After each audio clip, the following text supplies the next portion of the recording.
Hi guys, so today I will discuss you all about Raspberry Pi. So before we proceed, click the subscribe button and click the notification bell.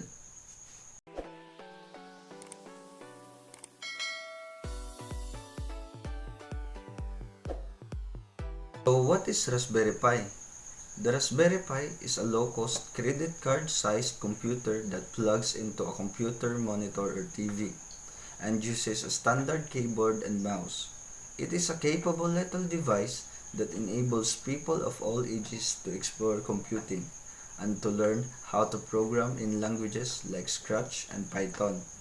It is capable of doing everything you'd expect a desktop computer to do, from browsing the internet and playing high-definition video to making spreadsheet, word processing, and playing games.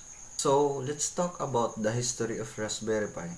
The Raspberry Pi designed and manufactured in the UK with initial intention of providing a cheap computing device for education. Since its release, however, it has grown far beyond the sphere of academia. Its origins can be found in the University of Cambridge Computer Laboratory in 2006. Computer scientist Eben Upton, along with Rob Mullins, Jack Lang, and Alan Mycroft, were concerned that incoming computing undergraduate students had grown divorced from the technical aspects of computing. This was largely due to school syllabuses that placed an emphasis on using computers rather than understanding them. Back of initial concern, the Raspberry Pi Foundation was formed over the next 6 years. The team worked on developing a cheap and accessible device that would help schools to teach concepts such as programming, thus bringing students closer to understanding how computing works. The Raspberry Pi initial commercial release was in February 2012. Since then, the board was gone through a number of revisions and has been available in two models, those being Model A and Model B. So now, let's talk about the comparison on different version of Pi. The Raspberry Pi 3 Model B Plus is the latest version of the flagship. Model B is and features the most connectivity, including onboard 5 GHz Wi-Fi and Bluetooth. The Model B family comes equipped with 4 USB ports, so connecting your hardware like mouse and keyboard is nice and easy. You've never had issues with speed or software, as the Raspberry Pi 3 Model B Plus comes with a 1.4 GHz quad-core processor and 1 GB of RAM. The Raspberry Pi 3 Model B Plus is designed for beginners and those new to the world of the Pi. The Raspberry Pi Model A Plus is the smaller sibling of the 3 Model B Plus with the same processor and onboard Bluetooth and Wi-Fi. However, the Model A Plus has a smaller physical footprint and 512 of memory. It's ideal for slightly smaller projects which require the speed of the B Plus but have a more restricted physical space to use. This is slightly more complicated to use than the 3 Model B Plus with fewer USB slots for things like your keyboard and mouse, but provides a good next step for users of the Raspberry Pi who know a bit about the Pi but aren't quite ready to go on to. So let's proceed now on application projects using Pi. There are many applications created in Pi like weather station with Raspberry Pi, make a Pi tweet bot, wireless print server, FM radio station, Raspberry Pi NES file server, network monitoring tool, Minecraft game server. Now, let's proceed to the components of Raspberry Pi. ARM CPU, GPU. This is a Broadcom BCM 2835 on a chip that's made up of an ARM Central Processing Unit and a Video Core 4 Graphics Processing Unit.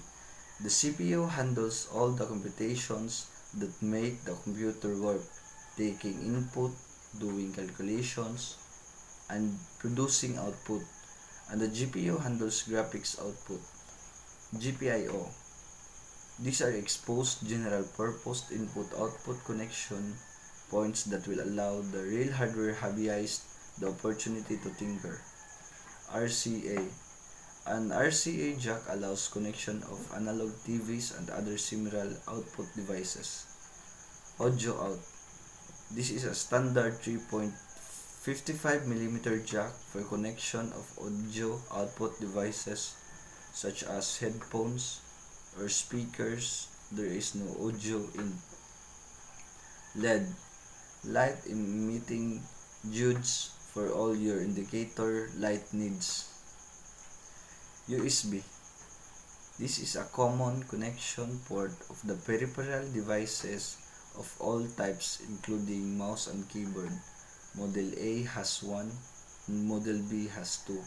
You can use a USB hub to expand the number of ports or plug your mouse and your keyboard if it has your own USB port. HDMI. These connectors allow you to hook up a high-definition television or other compatible device using an HDMI cable. Power. This is a 5V micro USB power connector into which you can plug your compatible power supply. SD card slot. This is a full-sized SD card slot. An SD card with operating system installed is required for booting and device.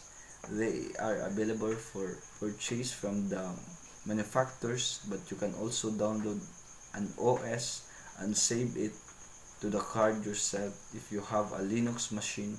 Ethernet. These connectors allows for wired network access and it's only available on the Model B. So now let's talk about all the Raspberry Pi 4.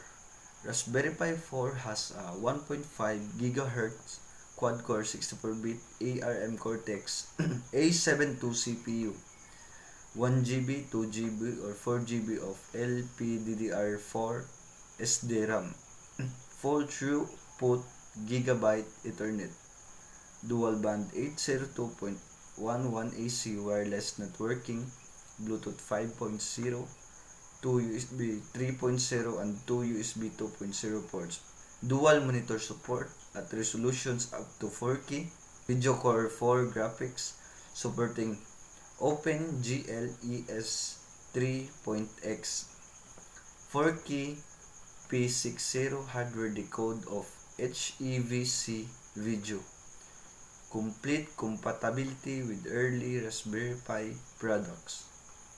Ethernet and USB. Our Gigabit Ethernet mag jack has moved to the top right of the board from the bottom right, greatly simplifying PCB routing. The 4-pin power over Ethernet connector remains in the same location, so Raspberry Pi 4 remains compatible with the PoE hat